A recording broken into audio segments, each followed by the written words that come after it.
Hey y'all, this is Kevin from Gemini Outdoors, and today we will be evaluating the Schrade Schf 37. I got the knife from Amazon.com for anywhere from $30 to $40. I think you can get them now from $20 to $30 because they're being, I think, phased out by some newer models. Stay tuned.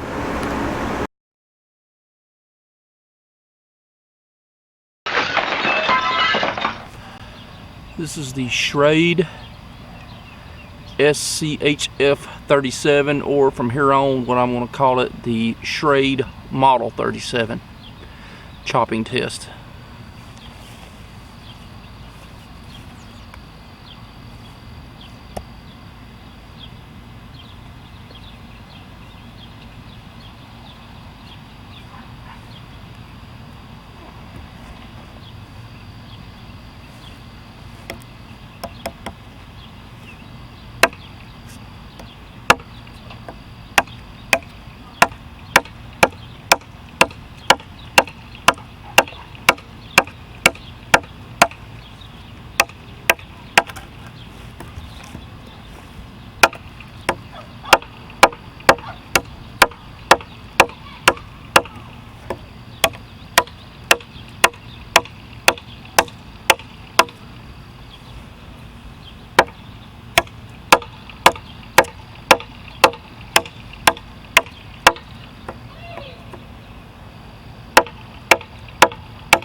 That was the Schrade Model 37 chopping test.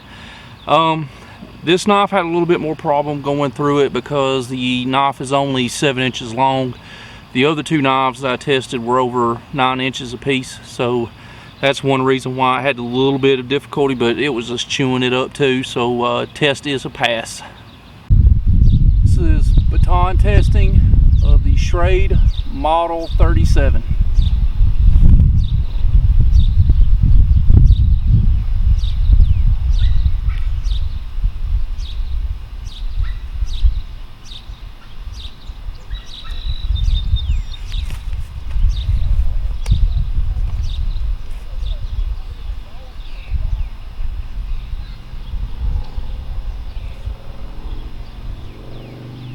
This, of course, is a 7-inch blade, so going through really big stuff like this, I probably could go like this right across it, but I'm not going to do that.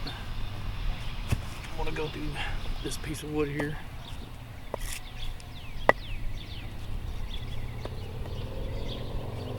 As you can see, the 7-inch span of it does kind of hinder it a little bit in batoning.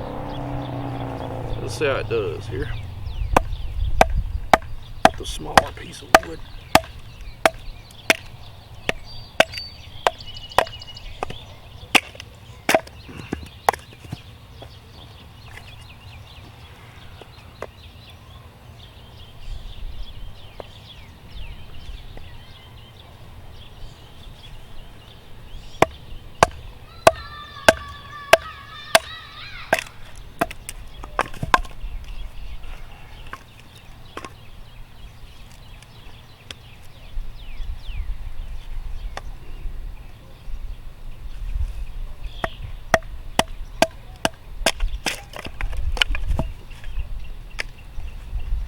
To it really.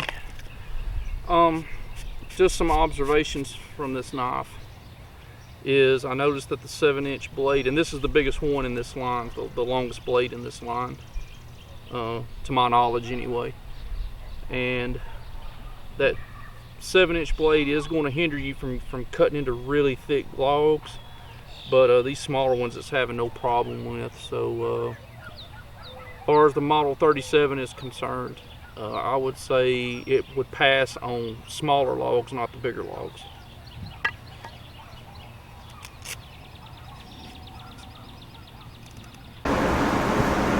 Okay, my primary theory of use for this knife is for a utility blade. It's a little bit too big to fit in the bushcraft TOU, and it's a little bit too small to fit in the survival blade TOU, for my liking anyway. So it's one of those blades that fits into the utility. It's kind of an in-between. It's a really good at doing it all. It can perform finer tasks and be able to baton through wood and stuff like that. Secondary theory of uses for it would be, for some people, they probably could use it as a survival blade, and you probably could also use it for self-defense if you had to. Specs on the knife is as follows. Okay, here's the knife and the sheath.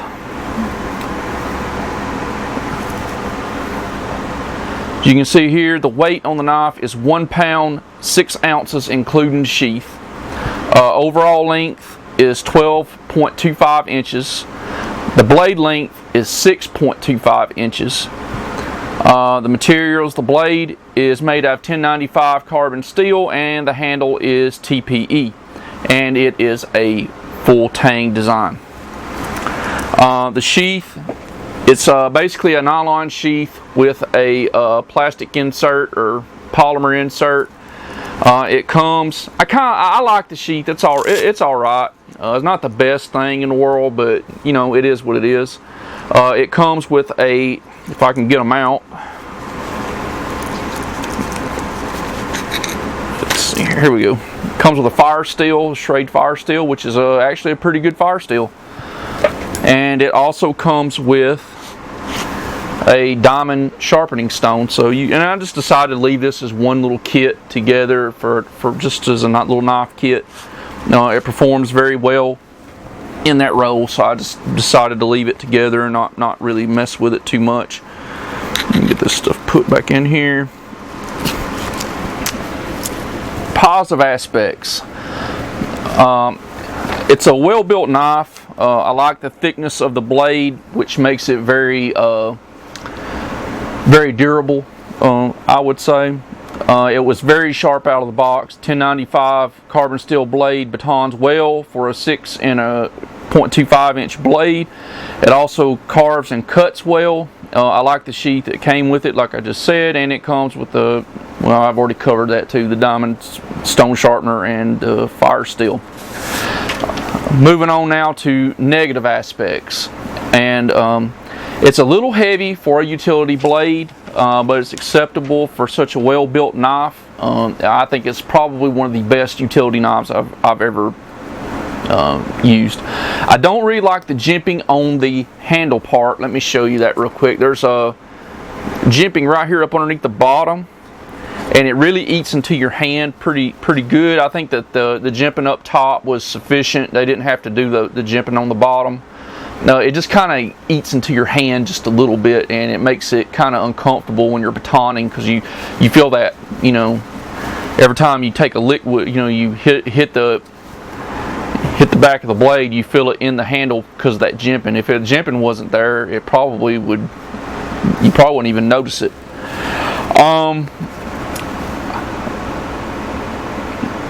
Like I said, it does bite, but it's in the hand, but it's tolerable. I mean, I can tolerate it. I don't like the coating on the blade. I'm going to leave it, this black coating. It tends to chip. Mine's not doing too bad, but I've seen other videos on YouTube where it's literally just eating up.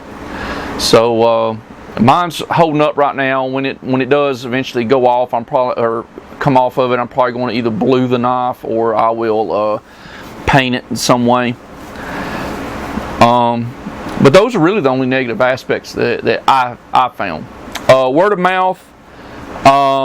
YouTube reviews are mostly positive. The main negatives I've heard about is the blade coating that I just mentioned, the jimping, and overall just the Schrade haters that are out there. You know, they don't like it because it's a cheap knife or whatever. I also seen a post on Facebook on, I believe it was Meeting of the Prepared Minds. I'm a member of that group on Facebook, and a guy had posted a picture where his broke. I'm pretty sure that was a heat treatment issue, and all knives are going to have that. So I mean, yeah, it's out there.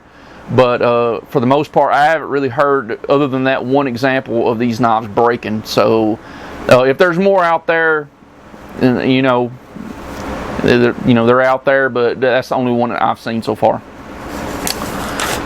Moving on to the eval grade card for the Schrade SCHF 37. Performance, I gave it a 9 out of 10. Reliability, I gave it a 10 out of 10. Durability, I gave it a 10 out of 10. Value, I gave it a 9 out of 10. I mean, try to find a blade like that for under $40 anywhere. I mean, it's just... versatility, I gave it a 9 out of 10. Compatibility, I gave it a 9 out of 10. Simplicity, 9 out of 10. Maintenance, I counted off a couple points, because it's carbon steel. You have to take care of it a little bit more than you do stainless steel, so I gave it an 8 out of 10 on that. Theory of use, 10 out of 10. And lockability, I gave it a 10 out of 10. I really liked the knife for an overall score of 93 out of 100. So I gave it a letter grade of A, and it joins the Ass Kickers Club. Moving on now to my recommendations to the manufacturer. Since they've already really moved on to the SCHF, I think it's either 51 or 52, they've kind of already addressed a lot of this stuff that I'm about to bring up. But if they want to revisit this knife and make a few changes to it, I would recommend to the manufacturer that you change the blade coating, the number one thing, and get rid of the jimping underneath the handle. The one on top's fine to put your thumb up on, you know, but the one underneath where the handle's at, it's a little annoying. My recommendations to my audience is I highly recommend this product. I have had no issues out of it. I tested it pretty well. I didn't get to do as much testing on it as I would like to have, but I think it did really well in the tests I did it. When I did test it, I really hit on it really good.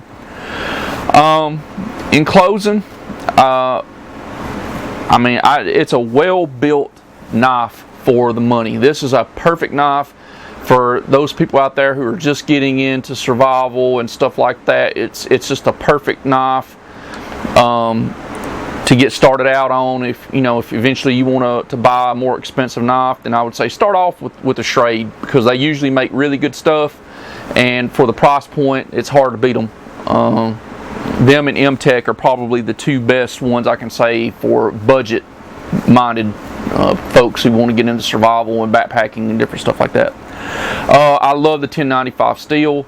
Yeah, you have to take care of it, but if you're a knife guy, I mean, you're going to take care of your knives anyway. So I mean, just slap a coat of oil on it. It can be vegetable oil, or if you're not really going to use it to process your food and stuff with, I guess some 3-in-1 oil or stuff like that would work pretty well with it, or whatever. I love the cutting and carving ability of this knife. It's not too big to where it makes it so uncomfortable that you can't carve something like a tent stake or something like that out of it. It battons well for being a smaller length blade. I do like the sheath in it. I mean, I know it's pretty plain Jane, but that's what they got to make sacrifices somewhere. So I mean, you can't expect to get a Kydex sheath, with a knife like that, and expect to keep it under $40. The Diamond Stone and Fire Starter are really good. It makes a really good kit, self-contained kit. My only dislikes on the knife is, of course, the coating on it. Like I said, it tends to chip. It's really not a good coating, and this jimping right under here that eats into your hand. Other than that, this blade, it performed perfectly. I mean, and in my testing, like I said, I wish I could have tested it just a little bit longer. It's one of those that I got last year, with the infamous Summer of Hell, as I call it. This year I have also been experiencing some things to where I can't get things done the way I would like to. But overall, it could be worse, I guess I could say. But I did get to get out there and hammer on this knife pretty well, And like I said, it handles, if you're not expecting something unreasonable out of this knife, it's going to perform for you. The Facebook post that I seen, the guy was literally batoning a log like this big around. I mean, you could barely, when I seen it, just the very end of this tip right here was exposed. So yeah, if you baton something that's that big and expect it not to put undue stress on the knife, then I'm sorry. You know, you should. But if you're going to be batoning out in the woods, if you're going to be collecting firewood and stuff like that, you know, logs about that big around is all you really need. You don't need something that's super huge. I mean, you're going to need a splitting axe for that. And some of these knives, even some of the larger survival blades, I would say you don't want to put that kind of stress on that knife. You want to find those nice smaller logs, not something ginormous, you know, a smaller log to be able to use these to baton with. So, you know, even with a heat treatment issue, like I think that one was, if you use the smaller logs, I mean, yeah, you're still going to have the maybe the crack that's in the knife, but you run into less chance, especially if it's in a situation to where you're out in the woods, you're in a survival type situation, and you need to keep your knife. Don't be cutting these big old huge ginormous logs, you know, unless you absolutely have to. Keep something smaller to start the fire with, and then feed the bigger logs in on top of it. They'll burn eventually if you get the fire started right. So I just don't understand why some of these guys go out into the woods, and I see it all the time on YouTube. These guys will go out in the woods and they'll cut down a huge freaking tree, and you know, use these survival blades, break them, and then complain about it. You know, when you cut something that big, like I said, you need a splitting axe, and then you run into the whole situation. You hear some guys complain about axes on YouTube. You know, oh, I never take them out there in the woods because, you know, they don't, you know, they're too heavy and blah blah blah. Well, don't be cutting these big huge logs this big around and then expect to split them with a survival blade. Smaller logs is what you want to use to do that with. But anyways, I hope you've enjoyed the evaluation of the SCHF 37. I had a really good time doing the test during the testing phase with this knife. It performed very, very well. And we'll catch you later.